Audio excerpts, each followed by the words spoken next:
our theme music is really a bop. Yes. Before we when we do this remotely, I have to look at Jamie for my cues, and she's dancing and I dance too, but I can't hear the music. It's pretty great, honestly. Yeah. Yeah, And when I stop dancing, she knows it's time to go. Yes. But Yep. this today's dance moves were honestly a little bit extra than usual. So I'm here for yeah. it. If you didn't know what you're listening to, by the way, this is Hot for Justice. That's Jessica over there. Yep. Yep, and that's Jamie her. Yeah, I mean, And and there's an Emerson. Emerson is guest starring, so if you hear baby sounds, that's my baby. It's not me, I promise. It is not, and it's not my husband either. I mean, it's believable if it was Wes. He's actually cooking dinner for us right now. Yeah, I saw He's that amazing. on his Snapchat story. I saw it's Chili Day. Oh yeah, I didn't know he posted on his Snapchat. I mean, usually he just Way to go. posts that he wants me to shotgun a White Claw, but, you know. He loves to. Him and his friend Chris, they love to do that because they basic bitches. They are the most basic of the bitches. But that's why we love But them. it's okay. Yeah, it's true. And shout out to you, Chris, if you're listening. I wonder if he does listen. I know don't know Sierra if he does. did at first. Yeah, if he doesn't, then maybe it's time. Speaking of, hey, Sierra. Yeah, hi Sierra too. Yeah, so sorry last week there was no episode. That was not planned, but it's my fault. I am struggling to get my mom life together. Well, I mean, you are taking care of, like, the world's cutest tiny human, so, I mean... Thank you. Yeah. She's cute. I'm a little biased, but... I mean, as someone who's not biased, she's very, very, very cute. Thank you. Yeah, taking care of her, and then I went back to work, and I'm just trying not to lose my head right now. And you're still coming off of an ankle surgery, so really, you just have all of the balls up in the air right now. Yeah. So, and I'm not juggling them very well. So don't they're all at falling us. on my head. Yes. Not that anybody did, but I'm super sorry about it. Yeah, we appreciate y'all being patient as fuck with us. Yes. Yes, our Hot for Justice junkies. Yes. Which, by the way, Thanks. huge shouts out to one of our biggest fans, Stacy, for coming up with that. Yes. Love you. Thanks, dude. Because we didn't know what to call you guys, and she came up with that on her own. Yeah, and now we're gonna go with it. Yeah, so, if you're ever listening to this, you should screenshot where you're listening to it at and post it on your Instagram story, and we'll repost you. Yeah. Yeah. Yes. Yeah. And then, that's a way to tell a friend and all that fun shit. Yeah, thanks, dudes. Yeah. We're gonna do another giveaway here pretty soon. I can't remember why we were gonna do it, but I think it was for 5,000 downloads. Oh, we hit 5,000 likes. Yeah, downloads. I said likes. Downloads. And I meant. I just checked this morning, and as of this morning, anyways, we might have actually already surpassed it. We were 2 away from 6,000 downloads, and that wasn't that long ago when we said 5,000. So we're slacking. No, it was like 2 weeks ago. So, okay, let's do a giveaway. Yeah, I think we said I'll make a note. that if you leave a review on iTunes, yeah, we're gonna pick your name out of the iTunes hat and give you something. Yeah, so make sure you know your iTunes username. Make sure you leave us a lovely little ditty about why you like us, or why you don't like us. But we'd prefer the former. But also be nice, because I'm emotional still. Yeah, and I'm just a bitch. So No, you're not. Well, most of the time. That's fine. How's your toe, by the way? Oh my god. For those of you who don't know. I have to bring it up. Jamie's an extremely clumsy person. Yeah, I'm probably the clumsiest person that you've ever listened to. Yeah. If you don't know me IRL. If you do know me IRL, then you do know that I'm the most clumsy person alive. Friday night, I was stone cold sober, by the way. This would be more explainable if I was drunk or, on another substance. But I was completely sober. And I slipped down the last couple of my stairs, and I landed on my toe wrong. My ring toe, the one next to your pinky toe.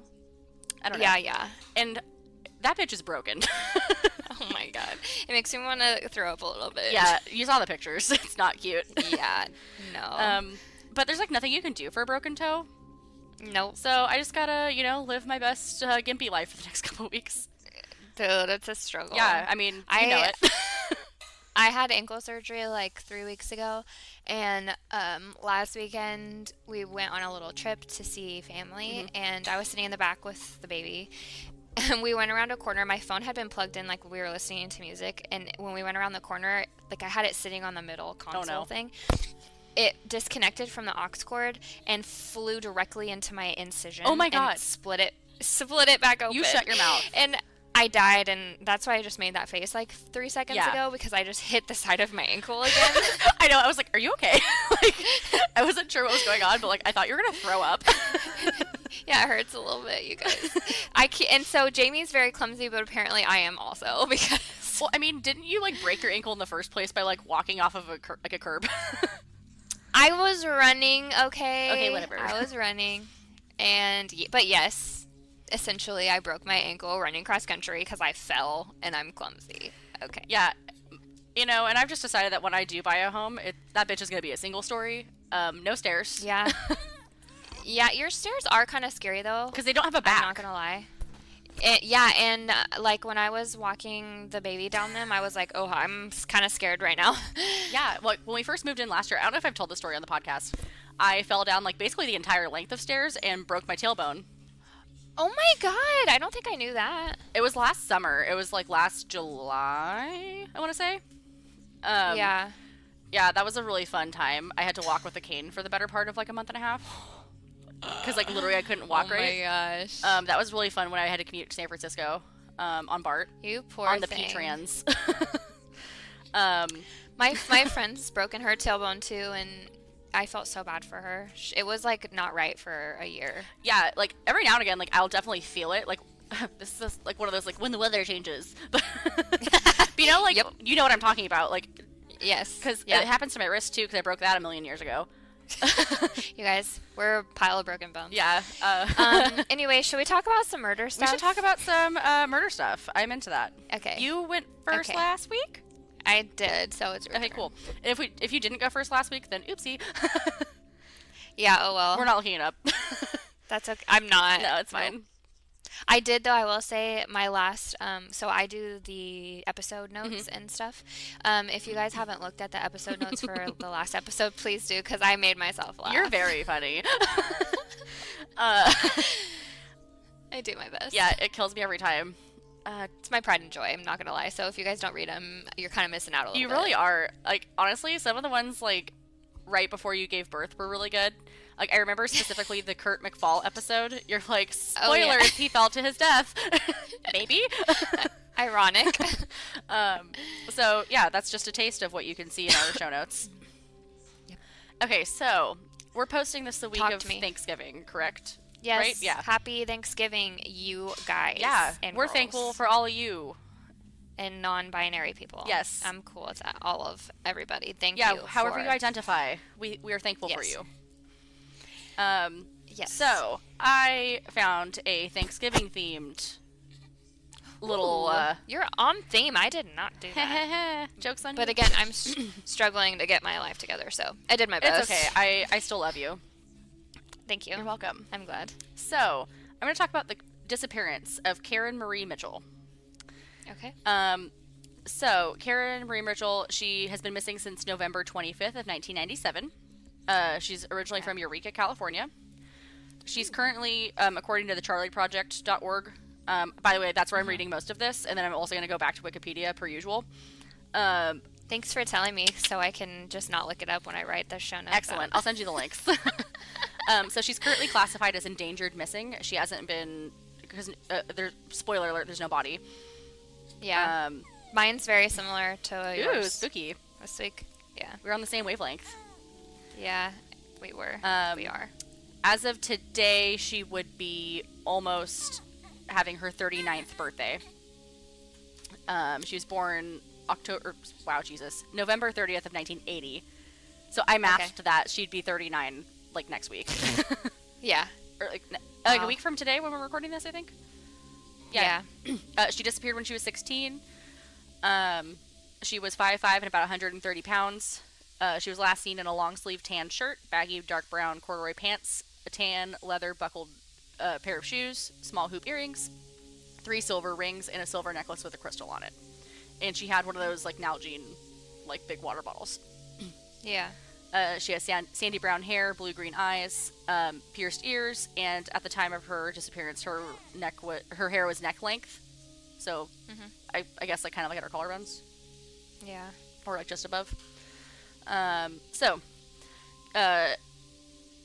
was on her Thanksgiving holiday from high school on November 25th of 1997 in Eureka, California. She departed from her place of employment, the Coastal Family Development Center, during the afternoon hours of that day. Annie Casper, Karen's aunt, her legal guardian at the time, owned a shoe store inside of the Bayshore Mall. The shopping center was in the 3300 block of Broadway Street, approximately 1 mile from Karen's place of employment. All right, so sorry, we had to just like briefly pause because baby started crying. So yes, hopefully editing Jamie splices this together well. But I'm already on my second glass of red wine, so we'll see. So we'll see. You know, if you're listening to this and it sounds half decent, you know I tried and I succeeded. If it's a little shitty, I tried and, you know, I kind of succeeded. Yeah. I'm doing my best. Professionals here. We do. Yeah. Oh, speaking of professionals, teaser for in the next couple of weeks. We're currently in, what would you call it, negotiation? Yes. Yeah. With a potential sponsor? Yes. Yeah. So, you guys, our dreams are coming true. Yes. So, you know, keep sharing this and we'll keep growing and we'll keep coming at you with better things. More giveaways and then we can dedicate more time to this. Exactly. So, really, it's all about y'all and how great you all are. We already said we were thankful for you guys, but just so you know, we're extra thankful. Yes. Because you're giving us opportunities for Jessica's baby to have her best life. Right. So she can go to college, you guys. Come on. Yeah. We all want Emerson to go to college. Yes. I mean, eventually that will be up to her and how well she does in school, but that's neither here nor there. Fair enough. Okay. Anyways, so the shopping center is close to where Karen already works. So she visits her aunt like after work and before work a lot because her aunt owns a store. So she visits the store before departing the mall at around 2:45 p.m. That day. Karen was last seen walking towards West Sonoma Street shortly afterwards. She has never been seen or heard from again. Wow. That's always so eerie to me. Right? It's just like, oh yeah, you see them walking away from, you know, the mall or, you know, this busy place and then poof, nothing. Right. Fucking wild. A witness states that Karen may have entered an unidentified light blue 4-door sedan that was like mid to late 70s, like 76, 78 maybe. Possibly a Ford Granada, a Mercury Monarch, or a Nissan. Again, your generic late 70s light blue car. Yeah. You know, I mean, it's nothing that, you know, you'd write home to about. So this vehicle had California license plates and Eureka, quote, imprinted on the rear plate frame. So it was probably purchased at some car dealership in Eureka. Like one of those like dealer things. Yeah. The driver of the car has been described as a Caucasian male, approximately 60 to 70 years old, with balding light gray or sandy blonde hair. This unidentified man had green or gray eyes and a large-sized nose that appeared to have been previously broken. He had a small build and wore eyeglasses. The driver was wearing a long-sleeve button-down light blue shirt. Also, my thing is, they have like, a pretty good description, right? And pretty specifics on the car. Exactly, and like, I feel like that's like a lot of specifics on his face. So it's like I feel like people, or somebody at least, knows more than maybe they're telling. Yeah, I mean, it sounds like it. Totally. Especially, like, that seems like it's relatively something easy for them to check onto, like, a local car, probably registered in the area. Absolutely. Like, if it was purchased in the area, it was probably registered in that county. Yeah, so I feel like... What'd he say? Well, I said to free Steve. Who's Steve? You know, Steve and Avery. From, yes. Our boy. Our boy Steve and Avery. Oh my gosh. Free my boy Steve. Oh, Lord. Oh, Lordy. Sketches of both the driver and the vehicle were posted on the Charlie Project website, and we'll use them in the Instagram and Facebook posts and all that fun stuff. The driver's wanted for questioning as a possible witness in Karen's case, if not a perpetrator. Yeah. Right. So the witness that described him and the car claims that the car pulled across Broadway Street and nearly hit him before stopping for a girl that matched Karen's description. So that's probably why the guy got a good look at them. Do you think she was hitchhiking, or like maybe somebody she knew? Like that's, I mean, it was that time that like hitchhiking was like definitely like very prevalent.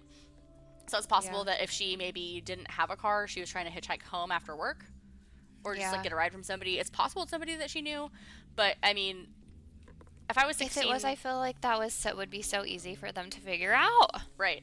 Well, my other thing too, it's like, okay, a 16-year-old getting in the car with a 60 to 70-year-old man, like nobody thought that was weird, right? Unless she knew him, like, right. Oh, that's her grandpa, or oh, that's somebody. So maybe someone wouldn't have thought like too much of it, but I mean, I don't know. It's weird. Very weird. So this is where this kind of connection with Robert Durst happens. So Robert Durst apparently visited her aunt's store several times in March of 1998, 4 months after Karen disappeared. And he resembles the sketch of the man wanted for questioning in her case. So the driver of the car. Shut up. His photo wasn't he? is also going to be posted. Okay. Okay. I'm gonna let you finish, and then I have some 2 cents to. Okay, Kanye. Okay. So, and then I'm gonna give a like brief rundown of Robert Durst and like his stuff, because not everyone may know who he is. Right, and if you don't watch The Jinx, you guys, I actually haven't seen it. I know. Don't look at me like that. It's chilling at the end. Like, you have to watch it. It's on my short list, but like I think that's why I haven't, because like I've heard like the ending is just like. It should be on your. It should be on. Because it was HBO. Yes. Yeah. It is. I've literally watched it twice. It's so good. Maybe we should recap that. Yes. Okay, I'm writing it down. It's happening. Okay. Cool, Anyways. Cool. So, again, background on Robert Durst. His first wife, Kathleen Durst, disappeared from New York in 1982. Her case remains unsolved, and he's considered the prime suspect, although he has never been charged in connection with her case. In 2001, he was charged with a Texas homicide of Morris Black. He claims that he murdered Black in self-defense, and he was acquitted in 2003. In 2015, he is also charged with murder in the 2000 shooting death of Susan Berman. So investigators looked into the possibility that Robert was in Eureka at the time of Karen's disappearance. But he's never been charged with any involvement. And coincidentally enough, this actually circles back to another case that I did like a couple months ago. So they also ruled him out as a suspect in the 1997 disappearance of Kristen Modafferi from San Francisco. And he's also currently being looked at in the 1971 disappearance of Lynn Schultz from Middlebury, Vermont. Robert and Kathleen owned a health food store in Middlebury at the time of the disappearance, and she visited the day that she went missing. Okay. Yeah, so very interesting. Okay, can I say my 2 cents now? Yes. Okay, Robert Durst was super rich, and so my point in saying that is, would he be driving one of those cars that you had mentioned? I mean, it's possible he wanted to keep like a low pro. Right. Well, did he have any like business in Eureka, or like why would he have been there? So allegedly he was either living or just like staying in the area at the time. That's why he was also kind of being a suspect in that other disappearance from that case I did before, Kristen Modafferi. Yeah. I didn't even know that. Like, I don't think it was mentioned in anything that I covered on her. No. Not to my recollection anyways. I'm also dumb, so it's possible that I did. But Stop. My other point is, like, when you watch a documentary, they focus on, like, right, the murders he's been, well, his wife, obviously, has never been charged with that, but, like, hello. And the other two that he has been charged with, and they were people like the guy that he got charged in in Texas for his murder. He was that guy was his neighbor. Yeah. And so I think, and he was on the run at the time. I actually have the Robert Durst Wikipedia page up. I can read a little ditty about him. Yeah. Like, I'm not gonna go over the whole thing. Yeah. No. Do it. Okay. Because it's gonna reinforce my point in a minute when you're done. Yeah. So yeah, if you weren't clear, this is from Wikipedia.com. Or no, sorry, .org. Excuse me. Our bad. Excuse the fuck out of me. When we can make money, we need to donate to them. Yes. Once the sponsorship pans out. Okay, so Robert Allen Durst, born April 12th of 1943, which, by the way, that makes him 76 now, and he's currently basically awaiting trial. Yeah. which is wild. Yeah. So he's an American real estate heir, the son of New York City mogul Seymour Durst, and the elder brother of Douglas Durst, head of the Durst organization. He's suspected of having murdered 3 individuals in different states. I mean, like, officially, like, a person of interest. Like, clearly he's been, like, suspected of other things, but neither here nor there. 3 murders are Kathleen McCormick Durst, his first wife, who disappeared in New York in 1982, Susan Berman, his longtime friend, who was killed in California in 2000, and his neighbor, Morris Black, who was killed in Texas in 2001. He was the subject of a multi-state manhunt after Black's body parts were found floating in Galveston Bay, and was ultimately convicted of dismembering Black, but acquitted of his murder. Yeah. On March 14th of 2015, he was arrested in New Orleans on a first-degree murder warrant signed by an LA judge in relation to the Berman killing. On November 4th of 2016, he was transferred to California and soon was arraigned in LA on first-degree murder charges. In October of 2018, LA County Superior Judge Mark Wyndham ruled that there was sufficient evidence for Durst to be tried for the shooting of Berman. The trial is currently scheduled to begin on January 13th of 2020, which is very soon. Yeah. So my point here is that the murders he's been like charged with or whatever have been people close to him. Every right? single So person. like it's been like murders of self-preservation, not like murders that like Ted Bundy, right? So that's kind of why it makes me like a little hesitant to think maybe he had something to do with the other 2, but I mean maybe anything's possible. Right. So Who knows? But I know, according to a couple of things I've read, he frequented that shop that Karen's aunt worked at quite a bit. Again, especially after the murder. Or, sorry, disappearance, excuse me. yeah. So I don't know. It is. Oh, you guys have to watch The Jinx because there's so much I want to say, but I'll save it for the recap because it's literally like it'll blow your mind. It'll blow your mind. Yeah, I've heard it's very, very good. So It is so we'll have good to do that because soon. he gives interviews Yeah, doesn't he like basically confess? essentially. Okay, Because great. he okay. Sorry. I don't want to say. I don't want to spoil it. Go watch it. We're gonna do a screen recap. Like, maybe not next week. Well, maybe we'll do soon. it this weekend if we have time. Yeah. Because it's Thanksgiving. But anyways, in the next couple weeks, we will try to do that. Yes. Because it's so good. Okay. Anyways. Okay, so last little bit about this Karen Mitchell disappearance. So Karen's parents divorced not long after she was born, and her mother raised her and her brother alone. Karen moved in with her aunt and uncle when she was 13, and that's the aunt who owned the store in the mall. Okay. She had very liberal views and was passionate about politics, the environment, and childhood welfare. She was a good student, and within a semester of graduating high school by the time of her disappearance, she had planned to attend Humboldt State University and possibly study law or political science. Everything remains unsolved. It's so sad. Yeah. It always kind of creeps me out. Like, you think maybe the last time I talked to you is today, and then tomorrow you're going to work, and like, poof. Not that I'm wishing that on you or anything, but like, you know what I mean? Like, people. I'm really like, glad. If you put it in the context of like people like it just creeps me out. No, it's really weird. Actually, Zach and I were kind of having a conversation about that the other day. It's like you never know, like when The your last last time day you is. you're right. It's Like, so weird. because do you think she thought that when she woke up that morning? No. No. Especially when you're Like- like 16, you think you're invincible. Oh yeah. Like, I don't It's know. kind of sad though. Like it gives me anxiety. 100%. And while I was researching this, I haven't watched Murder Mountain on Netflix. But I've heard of it. I've heard of it, Yeah, it too. takes place in that area. yeah. And I think they actually talk about her on an episode based on like what I was kind of looking at. I don't think they go into like a lot of depth on the case, but they do like mention it. Bring it up. Yeah. So I'm actually interested to watch that as well.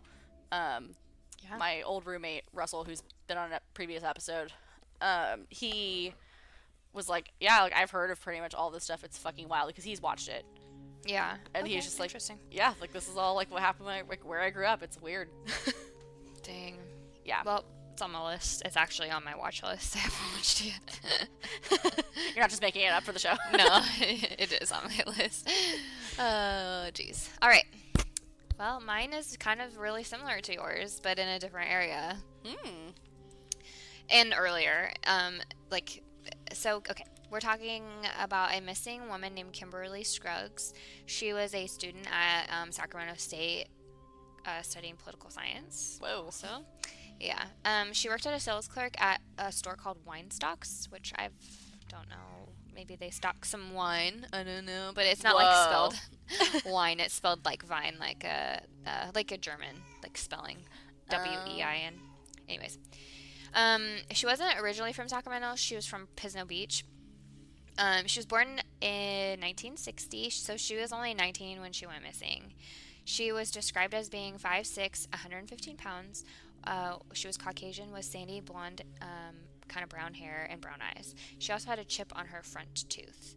So the majority of this information is also from the Charlie Project, where you got your information. Because there's really not a lot. Like, there's no news articles about it. It's just like the Charlie Project, the Doe Network, things like that. Yeah, I couldn't find a lot of news coverage of this one either. Like, I had originally found it on Reddit, and then they linked to the Charlie Project and a couple other things. But for the most part, like, there's not a lot of coverage on it. There was like so many young women who went missing at that time. So she was last seen the evening of January 12th, 1980. She had been talking to her friend on the phone about 6:30 that night. She was scheduled for work the next day, but she didn't show, and she never called to say that she couldn't come. She had been alone, like spending the night alone that night. Her roommate was somewhere else. They didn't really say where. But when her roommate came home, she found that Kimberly was gone. All of her belongings, including her purse and identification, were still in the apartment, all of her clothes. So obviously that's a huge like red sign. You don't really go anywhere without your stuff. It's the reddest of the signs. It is the reddest of the signs. But actually, it's not really, it's cold, but the police have like a person of interest, which is her neighbor. They really believe that he had killed her. He had cuts and scratches on his body after her disappearance, but he actually like deuced it right after. And it took the police 3 months to track him down to interrogate him. They did pick him up and talk to him for 12 hours, but he denied all involvement. So they let him go. Like, they have no evidence, like hard evidence that he did it. He was later sent to prison on an unrelated rape charge. He was paroled in 1989, and then he's never like been charged in this case. So it's cold. Again, there's really not. Yeah, there's like, I mean, if they have a person of interest, that's one thing, but like information, for them to get warrants and things like that. If you lived in the Sacramento area, her case is featured on the Sacramento investigators page. Oh yeah. So you guys can see like more information about it. Her picture. Well, obviously we'll post her picture too, but like,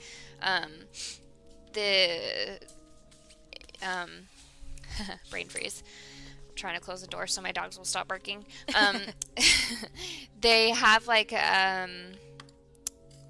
totally lost my place, you guys. It's fine. You were talking about how there's more information on the Sacramento yes website. They have the intersection of where her apartment was. So if you lived around that area or know people who did. So it's Howe Avenue and Fair Oaks Boulevard in Sacramento. Maybe you know something or saw something, or your family did. Yeah, who knows? Could be. Talk to them about some murder. I mean, hey, it's Thanksgiving. You're going to be with all your family. Yeah. Be weird and bring up some murder cases, and maybe you can help this one. Speaking of, while you're at your Thanksgiving feast, maybe you should ask if you have a family tie to a murder or a disappearance or anything like that. Let us know. We can look into it. And we could even discuss maybe having a guest star. Yeah. So, if you're interested in that and you have, a disappearance or a murder or something of that sort that's, kind of old and that you know something about, let us know. Hit us up. Hit us with it. And also tell your friends and family at your Thanksgiving table how much you like our podcast. Just kidding. Kind of. Power move. Oh, jeez. All right. Also, I wanted to note, we're moving on to the next segment of this podcast, aka I just finished this other podcast called In Your Own Backyard. What's that? And it's about the disappearance of a woman named Kristen Smart from Cal Poly in the 90s. And her parents actually live in Stockton, which is like close to Sacramento area. I thought and so she was from Stockton too, like she grew up in Stockton. Yeah. But she disappeared and they like never found her, and it's such an interesting podcast. So I would go. There's like 6 episodes. It's done, which I like. It's so good. So it's I know, but I definitely recommend it. Oh, awesome! It kind of sounds like vaguely like In the Dark. Is that what the one was? The first season where they covered that one girl's disappearance. Yes. No, didn't they cover? Was it the kid first? Yeah, the kid. The kid was first season, and the girl was second season. Yeah. Right? I think. I don't know if I've listened to the second season. I don't know. I also might be goofing that up. But it was the kid.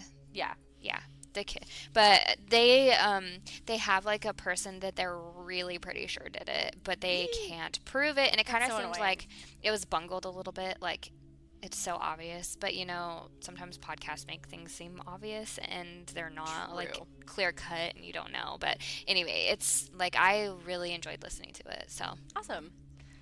Yes. I'm trying to think. Oh, did you end up starting that what's that bitch's name? The cock chopper. Oh, Lorena Bobbitt? Yes. No, I haven't started it yet. Because we were talking about that, starting that for a screen recap. Yeah. I think I watched the first episode, like, when it first came out. Yeah. But I haven't, like, finished it. I might watch that and you watch The Jinx, and then we'll come together and... Yeah, I mean, we could do a screen recap. Maybe let's do both within the next month. Yeah, I'm down. I mean, I've already seen The Jinx, and I remember it enough to talk about it without rewatching it. Oh, perfect. So, because it was so good. So good. Like, so interesting. It's not good, obviously. It's sad, but, like, it's just so well compelling. It's like, when at the end, I was just sitting there with my jaw open, you guys, and it's... Okay, we have to talk about it. I really like... I'm going to try to find a way to isolate that sound and make that your ringtone when you call me. Oh, God, please don't. Just kidding. Oh, Lord. I'm trying to think if there's anything that I watched or did recently. Me and Zach recently watched all of Nailed It Holiday Season 2. What is it? Nailed It? Have you watched that show on Netflix? No, I've seen it, though. Oh, my God. So if you guys are unfamiliar, it's truly a delight. It's a baking competition, but with, like, normal people that can't bake. Ooh, solid. I should go on there. It's based off of those, like, Pinterest fails, like, where someone, like, takes, like, something really intricate looking, and then, like, they, like, really just fuck it up. And it's not cute. It's not cute. But this is, like, a timed baking contest that they do on Netflix that's the same thing. Okay. And the host is Nicole Byer, which I don't know if you know who she is. She's a comedian. She has a podcast, too, called Why Won't You Date Me? It is so fucking funny. I also recommend that highly. Okay. As a married person, it's very funny to listen to people's, like, dating issues. Yeah, right. Okay. Maybe I'll have to listen. Yeah, it's very funny. And then, but the last 2 Christmas seasons, they have posted a holiday version. So it's like Christmas-themed desserts that they have to remake. That's great. Yeah, it's very funny. I definitely recommend that. All right. I'm trying to think if there's anything else that we watched lately that's new. I don't think so. I haven't really. I haven't, like, work's been so busy, and I've been so busy, and I haven't really gotten to watch anything. We did get Disney Plus, and we actually started The Simpsons over from, like, the first episode. That's actually been a lot of fun. Yeah. Because, like, old Simpsons is, like, the best. I don't really like that show. Really? Yeah. Wow. We got Disney Plus, too, though. It's bomb. It is the bomb. Freaking love it. Reliving my teenage years. Oh, absolutely. And my childhood. Love it. Right? My best friend Becky was over the other night with her 2-year-old, and we sat down and watched 101 Dalmatians, and I was like, I haven't watched this since I was like 5. I love that. It's like I don't think I have movies. either. That's great. Yeah, so this makes me feel very nostalgic, and it's very nice. Heck yeah. Yeah, I also can't wait for the reboot of Lizzie McGuire. Me too. I'm so excited. Yeah, I literally love cannot her. Wait. Hilary Duff. Yeah, her kids are so cute. Do you follow her on Instagram? Yes. Yeah. Of course. She's definitely worth a follow. Oh, heck yeah. Anyways. Oh, I also got the new Pokemon game for the Switch. I know you don't care, but...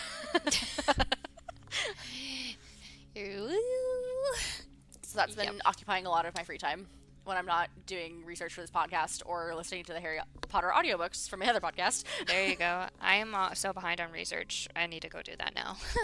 Literally same. Yeah, if we're going to get out there next weekend and we're going to like batch record, we're going to need to... Yeah. For real. Like, get it together. Anyways. Yeah, on I think that we'll note, do it. Have an excellent Thanksgiving, everybody. Yes. Thanks for listening. Yeah. Maybe we'll do like on our Instagram, like a question thing, and we'll share what people are thankful for. That might be kind of fun. That's a cute idea. Yeah, we'll do something like that. All right. We'll do it. Happy Thanksgiving. Yeah, next week we'll be back with a regular episode, and maybe if we can make it happen, a screen recap of one of these movies or things that we've referenced. We shall try. We'll do our very best. You know, it's all we can offer. Yes, it is. Yes, and oh my goodness, what a cutie. We just turned the FaceTime around. Oh my god, your dog is so cute. And Jax is just hanging out watching me. He's actually waiting for FOOD. But it's not time yet. No, it is not. But and apparently my other dog can spell because he just like his head just popped up when I spelled that. Oh, dango. Oh yeah. The cold case dog, our mascot. Yes. He's great. He is. And my other dog's now chasing. Anyways, I gotta go, you guys. Her zoo is out of control. Basically. All right, thanks for listening. Yeah, give us a like, review, subscribe, share us. If you want to win something, for free. Yeah, for free. We'll pick a winner in let's say 2 weeks. Yep. Okay. Yeah, 2 weeks. All right. So, all right. Good. Bye. Bye.